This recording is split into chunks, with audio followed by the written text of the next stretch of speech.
It was an hour, 15 minutes Oh, door to door. So, and I was getting up at 3:30 in the morning every day. And I was the first person on the trading floor every day, literally turning the lights on the trading floor every day, because I'm like, this is a once in a lifetime opportunity. I'm not going to let it pass me by. Mhm. You know, you started to see some of the old school traders and salespeople getting super early, and, you know, you develop a relationship with these guys, and maybe they don't spend too much time with you, but they know, they're like, oh, you're that kid. And I was that kid. I was that kid that got in early, was the first one there. But the Mhm. funny part was, to your question about my dad, I didn't know how to tie a tie.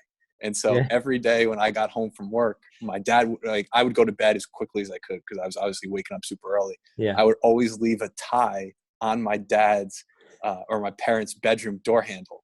And every morning when I would wake up, it would be tied for me to just like slip over my head That's so funny. because my dad would do it for me. That's hilarious.